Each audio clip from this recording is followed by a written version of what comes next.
Assalamualaikum warahmatullahi wabarakatuh. Perkenalkan, nama saya Ayudhya Pratiwi dengan NPM 0321181072. Saya merupakan mahasiswi Pendidikan Bahasa dan Sastra Indonesia Universitas Pakuan. Di sini saya akan menampilkan video pembelajaran yang menekankan pada keterampilan mengelola kelas. Keterampilan ini menuntut guru untuk bisa menciptakan kondisi yang nyaman bagi para siswa saat belajar. Selain itu, guru juga diharuskan untuk memenuhi keperluan pembelajaran para siswa, seperti memberikan LKS tambahan dan juga lembar materi tambahan. Berikut merupakan video pembelajaran dengan materi unsur pembangun karya sastra dalam teks cerpen. Selamat menonton. Assalamualaikum warahmatullahi wabarakatuh.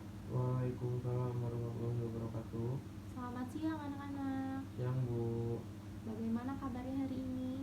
Baik Bu. Alhamdulillah, semoga kalian semua selalu sehat, berada di dalam lindungan Tuhan Yang Maha Kuasa. Dan di masa pandemi seperti ini jangan lupa kalian cuci tangan, rajin-rajin cuci tangan, atau pakai masker saat keluar rumah. Dan kalau tidak terlalu penting untuk keluar rumah, jangan keluar rumah, diam di rumah aja, belajar dari rumah ya. Jangan lupa juga kalian harus makan makanan yang sehat supaya imun kalian nggak turun, jadi tidak gampang terserang penyakit. Nah, sebelumnya ibu mau absen dulu. Hari ini ada yang tidak masuk? Masuk semua Bu. Oke, masuk semua ya. Alhamdulillah kalau masuk semua nih. Ibu mau tanya, minggu lalu kita belajar tentang apa ya? Minggu lalu latihan nulis puisi Bu. Oke, latihan nulis puisi. Semua tugasnya udah dikumpulkan kan? Ya Bu. Oke, semoga kalian tidak melupakan materi yang sebelumnya, karena pada pertemuan kali ini kita akan masuk ke materi yang baru, yaitu tentang cerita pendek. Oke, sebelumnya ibu mau nanya nih, pengertian cerita pendek cerpen menurut kalian apa pengertiannya? Cerpen adalah karangan dalam genre prosa tulis yang berbentuk naratif dan bersifat fiktif. Iya, betul. Cerpen itu merupakan karangan dalam genre prosa tulis yang berbentuk naratif dan bersifat fiktif. Nah, cerpen ini atau cerita pendek itu biasanya menceritakan kehidupan penulis. Dan yang paling penting menurut dia dan yang paling menarik menurut dia, dengan harapan pembacanya juga ikut terhibur kisah dari penulis tersebut. Nah, setiap cerita itu biasanya pasti ada konfliknya, entah cerpen ataupun novel itu pasti ada konfliknya. Tapi perbedaannya itu, kalau cerpen konfliknya itu tidak terlalu kompleks seperti novel. Jadinya konflik yang ada dalam cerpen itu tidak menyebabkan perubahan nasib tokohnya itu secara terang-terangan. Jadi hanya selewat saja kalau untuk di cerpen. Nah, cerpen yang ditulis itu kan tidak terlepas jauh dari kehidupan sehari-hari yang dialami oleh penulisnya. Jadi pengalaman hidup yang diekspresikan dalam cerpen ini biasanya berdasarkan pandangan dari pengarang tersebut. Berikutnya kita masuk ke ciri-ciri cerpen. Coba sebutkan 3 ciri-ciri cerpen yang kalian tahu. Yang pertama, alurnya lebih sederhana. Yang kedua, tokoh hanya sedikit. Yang ketiga, latar hanya dilukiskan sesaat dan dalam lingkup terbatas. Nah, betul sekali. Ciri-ciri cerpen itu yang pertama, alurnya sederhana, tidak terlalu ribet ya dibandingkan dari novel. Lalu yang kedua, tokohnya hanya sedikit. Biasanya kalau dari cerpen itu tokohnya 3-5 tokoh yang ada di cerita tersebut. Yang ketiga, latar yang dilukiskan hanya sesaat dan dalam lingkup terbatas. Jadi latarnya itu nggak kemana-mana. Kalau cuma di sekolah ya di sekolah aja, di rumah ya di rumah aja kalau latar tempatnya, seperti itu. Lalu ciri-ciri cerpen yang lain itu ada hanya terdiri dari 3-10 halaman. Karena judulnya juga cerita pendek, jadi hanya terdiri dari 3-4-5 halaman, dan paling banyak itu biasanya 10 halaman. Lalu berikutnya, habis dibaca dalam 1 kali duduk, jadi tidak menghabiskan banyak waktu. Sekali kita pegang kertas cerpen tersebut, kita bisa baca sampai beres tanpa harus memakan waktu yang banyak dan bisa dilakukan dalam kesempatan apapun, entah kita lagi nunggu sesuatu, kita lagi bete, atau lagi di kamar nggak ada kerjaan, kita baca cerpen-cerpen yang ada di internet seperti itu. Lalu hanya ada satu plot atau ada satu alur, jadi alurnya kalau maju cuma alur maju aja, kalau alur mundur aja, kayak gitu. Lalu watak tokoh diterangkan secara singkat, jadi perwatakan yang ditulis oleh pengarangnya itu dijelaskan secara singkat. Jadi dengan membaca satu paragraf aja kita bisa tahu tokoh A ini wataknya seperti apa. Lalu tokohnya itu terbatas atau kadang kurang.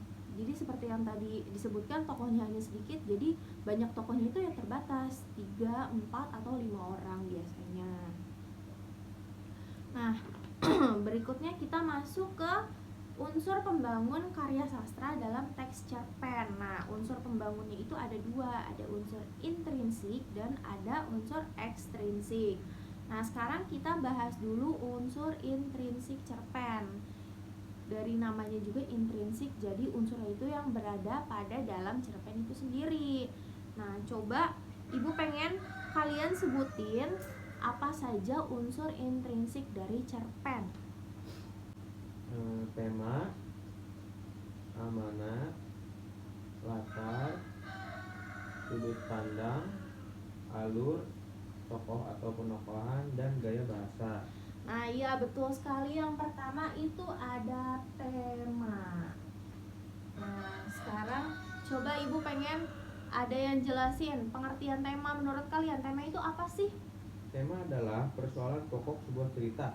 Nah, ya betul sekali. Tema ini merupakan persoalan pokok dalam sebuah cerita, atau bisa disebut juga dengan ide cerita. Nah, biasanya untuk memahami sebuah tema, supaya kita tahu dari cerita tersebut kira-kira cerita itu temanya apa sih, kita harus baca secara keseluruhan cerpen tersebut. Kita baca dari awal sampai akhir. Nah, kalau kita udah baca semua, kita pasti tahu kira-kira cerita ini tergolong ke tema apa ya, entah persahabatan atau kekeluargaan atau tema-tema yang lainnya. Lalu yang kedua ada amanat. Tadi disebutkan amanat. Nah, pengertian amanat itu apa sih? Pesan yang ingin disampaikan pengarang berupa pemecahan masalah atau jalan keluar terhadap persoalan yang ada di dalam cerita. Nah, betul sekali, amanat itu pesan. Jadi semua jenis pesan yang ingin disampaikan oleh pengarang kepada pembacanya itu disebut amanat. Nah, biasanya pesannya itu terkandung dalam pemecahan masalah atau jalan keluar terhadap persoalan yang ada dalam cerita tersebut. Biasanya itu ada di paragraf-paragraf terakhir kalau untuk pemecahan masalah atau jalan keluar dari sebuah konflik.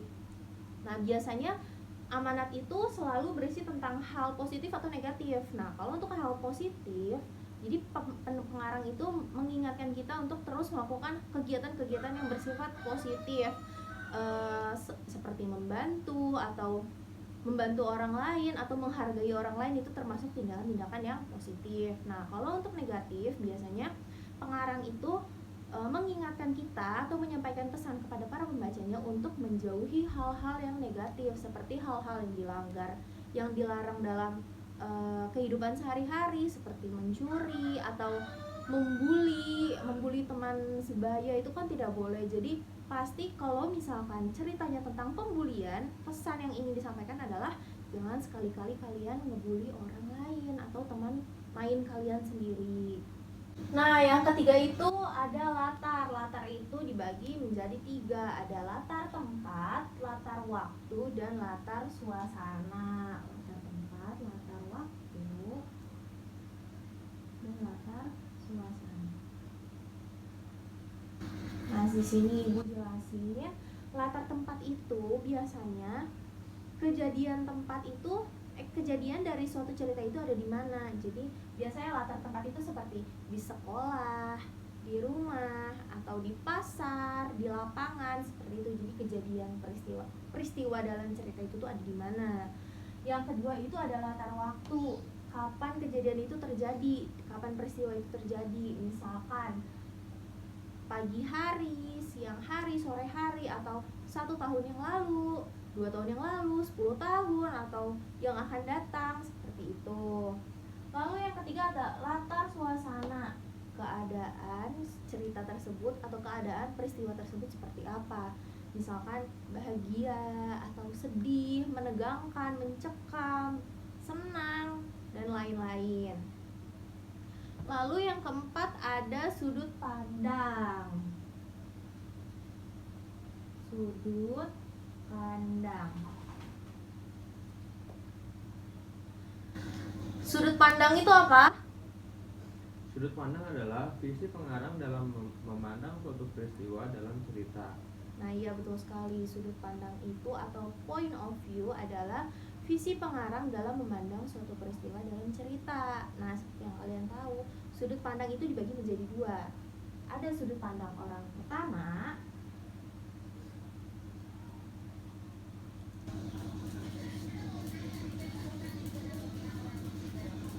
ada sudut pandang orang ketiga.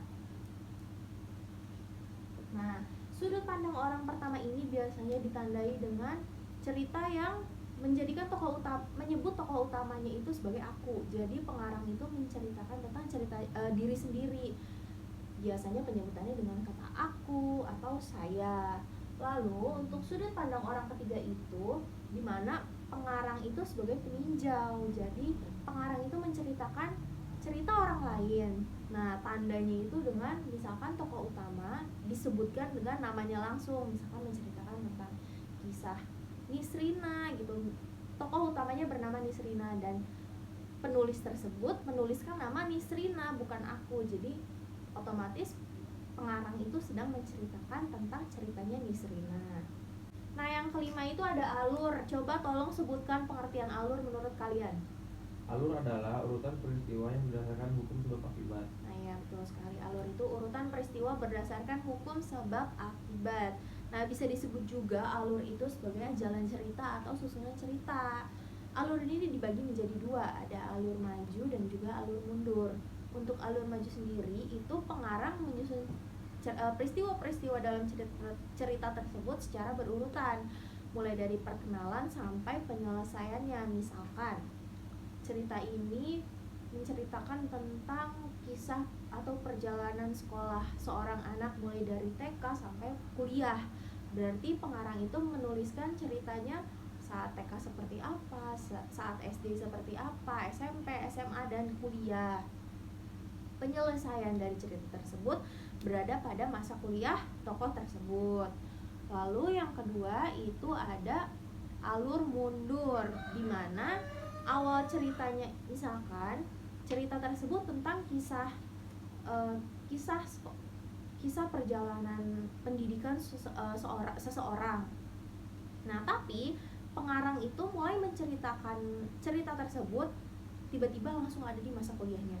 Nah, masa kuliah seseorang ini. Terus habis dari masa kuliah ini tiba-tiba langsung loncat mundur ke masa TK lagi. Jadi mulainya cerita itu tuh berasal dari peristiwa yang terakhir kalau kita urutkan, atau bisa jadi saat ada di tengah. Misalkan dia menceritakan masa SMP-nya dulu, habis itu dia loncat ke masa SD, terus langsung loncat lagi ke masa kuliahnya, seperti itu. Jadi tidak beruntutan seperti khalayak umum. Sebenarnya ada satu lagi alur campuran. Alur campuran itu ya perpaduan antara alur maju dan alur mundur. Nah, ada 5 tahapan dalam alur. Coba kalian sebutin 5 tahapan dalam alur itu seperti apa? Yang pertama perkenalan, yang kedua penanjakan, yang ketiga klimaks, yang keempat puncak klimaks, yang kelima anti klimaks atau penyelesaian. Nah, iya betul sekali. Ada perkenalan, penanjakan, klimaks, puncak klimaks, dan anti klimaks atau penyelesaiannya. Berikutnya ada tokoh dan karakter tokoh. Yang berikutnya itu ada tokoh dan juga penokohannya. Tokoh itu apa sih sebenarnya yang kalian tahu? Tokoh itu pemeran atau orang yang memerankan tokoh. Nah, ya betul sekali. Tokoh itu pemeran dalam cerita tersebut, siapa pelaku ceritanya. Terus kalau penokohan itu merupakan watak dari karakter tersebut. Nah, Betul. seperti yang kalian tahu, tokoh itu dibagi menjadi 3. Yang pertama itu ada protagonis, kedua ada antagonis, yang ketiga ada tritagonis. Nah, coba sekarang kira-kira menurut kalian protagonis itu apa? Protagonis atau disebut juga sebagai tokoh utama. Tokoh protagonis merupakan tokoh yang biasanya berperilaku baik. Nah, betul sekali. Protagonis itu biasanya tokoh utama dan dia selalu berperilaku baik sebagai tokoh baiknya dalam sebuah cerita. Yang kedua ada tokoh antagonis. Tokoh antagonis itu apa? Tokoh yang menentang tokoh utama. Tokoh antagonis merupakan tokoh yang biasanya berperilaku jahat. Nah, betul sekali. Penentang dari tokoh utama itu tokoh antagonis, lawannya tokoh protagonis yaitu antagonis. Nah, biasanya karena protagonisnya berperilaku baik, otomatis antagonisnya itu pasti berperilaku jahat. Lalu yang ketiga itu ada tritagonis. Apa itu tritagonis? Tritagonis tokoh yang mendukung tokoh utama. Tokoh tritagonis merupakan tokoh yang biasanya membantu tokoh protagonis dan biasanya berperilaku baik. Nah, ya, tokoh yang mendukung tokoh utama atau bisa disebut juga sebagai tokoh pembantu. Nah, biasanya tokoh tritagonis juga berperilaku baik dan selalu membantu tokoh protagonis. Lalu yang ketujuh itu ada sudut pandang, gaya bahasa. Gaya bahasa.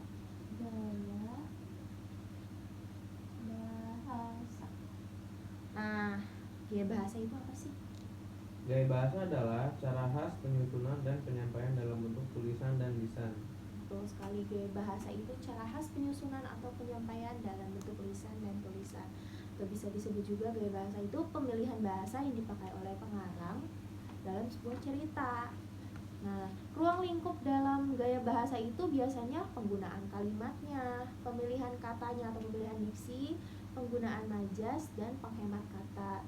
Nah, gaya bahasa ini biasanya ditentukan dari target pembacanya. Jadi kalau pengarangnya itu memiliki target pembaca anak-anak, pasti gaya bahasanya itu yang mudah dimengerti oleh anak-anak.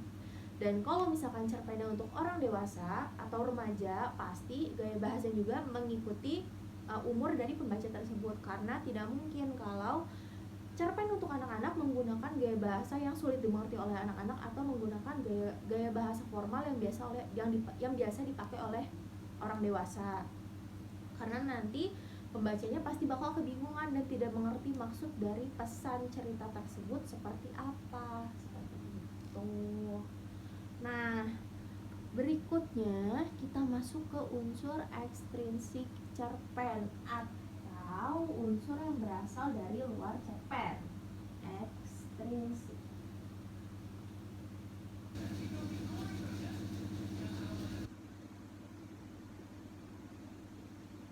Unsur ekstrinsik cerpen itu ada apa aja? Coba sebutin yang kalian tahu. Yang pertama latar belakang masyarakat, yang kedua latar belakang pengarang, yang ketiga nilai-nilai yang terkandung dalam cerpen. Ya, betul sekali, latar belakang masyarakat. Latar belakang masyarakat.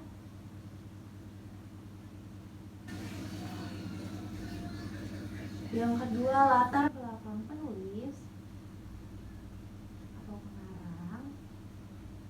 Yang ketiga itu ada nilai yang terkandung.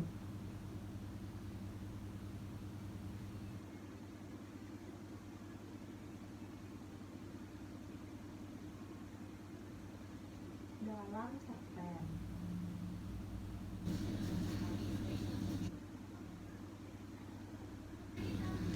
Ibu jelasin satu-satu ya. Latar belakang masyarakat biasanya itu dia berkaitan dengan kondisi masyarakat yang meliputi kondisi sosialnya, kondisi ekonominya, dan juga kondisi politik masyarakat tersebut seperti apa. Lalu yang kedua latar belakang penulis atau latar belakang pengarang itu biasanya berkaitan dengan riwayat hidup dari penulis cerpen tersebut, meliputi pendidikan, agamanya, kondisi psikologisnya, dan aliran sastra yang diminati atau dianut oleh pengarang tersebut. Yang terakhir itu ada nilai yang terkandung dalam cerpen. Nah, nilai-nilainya itu biasanya berkaitan dengan nilai agama, nilai sosial, moral, dan juga nilai budaya. Sampai sini ada yang ingin ditanyakan? Tidak, Bu. Oke, semua udah paham ya. Ya, Bu. Nanti kalau misalkan masih ada yang pengen ditanyain, bisa langsung tanya ke Ibu. Nah, karena kalian semua udah paham, sekarang kita coba latihan untuk mengidentifikasi unsur pembangun karya sastra dalam teks cerpen. Nah, di sini Ibu bagiin ya buat kalian satu-satu teks cerpennya seperti apa. Oke, karena kalian udah terima teks cerpen dari Ibu, sekarang Ibu kasih waktu 15 menit buat mengidentifikasi unsur pembangun karya sastra dalam teks cerpen atau unsur intrinsiknya aja. Dalam cerpen itu ada apa aja? Cukup 15 menit? Cukup, Bu. Oke, 15 menit dimulai dari sekarang. Kalian kerjain sendiri-sendiri. Kalau ada yang nggak ngerti bisa tanyain sama Ibu. Oke, silahkan.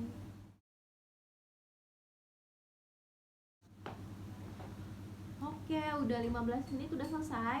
Udah, Bu. Oke, kita coba identifikasi bareng-bareng ya. Yang pertama itu tema. Menurut kalian temanya apa? Temanya perekonomian. Oke, bisa. Cerpen ini bisa tergolong ke tema perekonomian karena cerita ini menceritakan tentang Doni yang sedang berjualan di sekolah. Dan dia tidak merasa malu sama sekali, padahal teman-temannya banyak yang mengejek dia karena dia itu berjualan. Lalu yang kedua, latar tempatnya. Latar tempatnya di mana? Di sekolah. Ya, betul sekali, latar tempatnya di sekolah. Yang ketiga, latar waktunya. Latar waktunya Siang hari. nah, karena di sekolah, jadi pasti latar waktunya itu siang hari, tidak mungkin malam hari. Yang keempat, itu latar suasananya. Bagaimana latar suasananya? Menegangkan. Nah, ya betul sekali, menegangkan. Kenapa menegangkan? Karena tadi di sini dijelaskan ya kalau Aisyah itu sempat ingin menampar wajah Anjar, namun Doni menghalangi perbuatan Aisyah. Lalu berikutnya sudut pandang. Sudut pandangnya bagaimana? Orang ketiga. Nah, ya sudut pandangnya orang ketiga karena tidak ada kata aku dalam cerita ini. Jadi pengarang itu sedang menceritakan tentang kisah Doni yang berjualan di sekolah. Lalu alurnya bagaimana? Alur maju. Betul sekali, alur maju. Kenapa bisa disebut dengan alur maju? Yang pertama, Doni berjualan donat sampai sekolah. Sering diejek teman tapi ia tetap jualan. Yang kedua, Doni kebal terhadap ejekan. Yang ketiga, Anjar menyalahkan Aisyah yang membeli donat Doni. Anjar merebut donat Aisyah dan membuangnya dengan mengatakan donatnya banyak kumannya. Yang keempat, Aisyah marah dan hendak menampar wajah Anjar, tapi dihalangi Doni dan akan mengganti donat yang dibuang Anjar. Yang terakhir, Anton melerai peristiwa tersebut, tapi Anjar tetap mengejeknya. Nah, iya betul sekali, alurnya itu maju ya. Jadi rincian kejadiannya itu mulai dari Doni berjualan, lalu diejek oleh teman-temannya, lalu ada Aisyah yang kesal karena Anjar mengatakan hal yang tidak baik kepada Doni, mengejek Doni. Lalu ada Anton yang melerai peristiwa tersebut, tapi Anjar tetap mengejek Doni. Nah, berikutnya tokoh dan juga penokohannya. Kira-kira seperti apa tokohnya dan penokohannya? Yang pertama, Anjar antagonis, Doni protagonis, Aisyah dan Anton pritagonis. Nah, iya betul sekali. Doni itu sebagai tokoh protagonis karena dia sebagai tokoh utamanya dan juga sabar ketika diledek oleh Anjar. Nah, karena Anjar suka meledek Doni, jadi di sini bisa disebut Anjar sebagai tokoh antagonis atau tokoh yang melawan perilaku tokoh protagonis. Dan ada Aisyah juga Anton, itu dia sebagai tokoh tritagonis karena di sini Aisyah dan Anton itu membantu Doni atau membantu tokoh protagonisnya. Lalu berikutnya gaya bahasa. Gaya bahasanya seperti apa? Bahasa yang digunakan adalah bahasa gaul anak remaja dengan banyak menggunakan dialog. Nah, ya betul sekali. Bahasanya itu ringan, mudah dimengerti oleh kalian semua pasti ya, karena tidak menggunakan bahasa formal yang sulit dimengerti atau bahasa-bahasa orang dewasa yang tidak cocok dengan para remaja. Dan yang terakhir itu ada amanat. Amanatnya menurut kalian kira-kira apa? Amanatnya, jangan mengejek orang lain yang keadaan ekonominya kurang. Hargai usaha orang lain. Nah betul sekali, bisa kita tarik kesimpulan amanatnya itu kita nggak boleh ngejek orang lain yang keadaan ekonominya kurang dari kita. Dan juga kita harus menghargai usaha mereka ketika mereka harus memenuhi kebutuhan ekonominya dengan cara-cara yang masih terbilang positif. Jadi kita nggak boleh yang namanya mengejek orang lain cuma karena mereka berada di bawah kita. Seperti itu. Nah, dari latihan ini kalian sekarang udah bisa ya mengidentifikasi unsur pembangun karya sastra, itu unsur intrinsik dari sebuah cerpen itu seperti apa? Bisa, Bu? Oke. Karena kalian udah bisa, jadi untuk tugas di rumah, Ibu bakal minta kalian buat cari sebuah cerpen, cerita pendek aja, nggak usah yang panjang-panjang, maksimal 2 halaman aja. Nah, di situ kalian analisis, kalian identifikasi unsur pembangun karya sastranya seperti apa. Unsur intrinsiknya aja, tidak usah pakai unsur ekstrinsik. Nah, sampai di sini ada yang ingin ditanyakan? Tidak, Bu. Oke, kalau tidak ada yang ingin ditanyakan, kita cukupkan pertemuan kali ini dengan mengucapkan hamdalah. Alhamdulillahirobbilalamin. Sekian dari Ibu. Jangan lupa tugasnya diselesaikan. Minggu depan kita bahas bareng-bareng tugas kalian. Dan jangan lupa pakai masker kalau keluar rumah, dan sering-sering cuci tangan dan makan makanan yang bergizi. Kita bertemu lagi di pertemuan berikutnya. Sekian dari Ibu. Wassalamualaikum warahmatullahi wabarakatuh. Waalaikumsalam warahmatullahi wabarakatuh.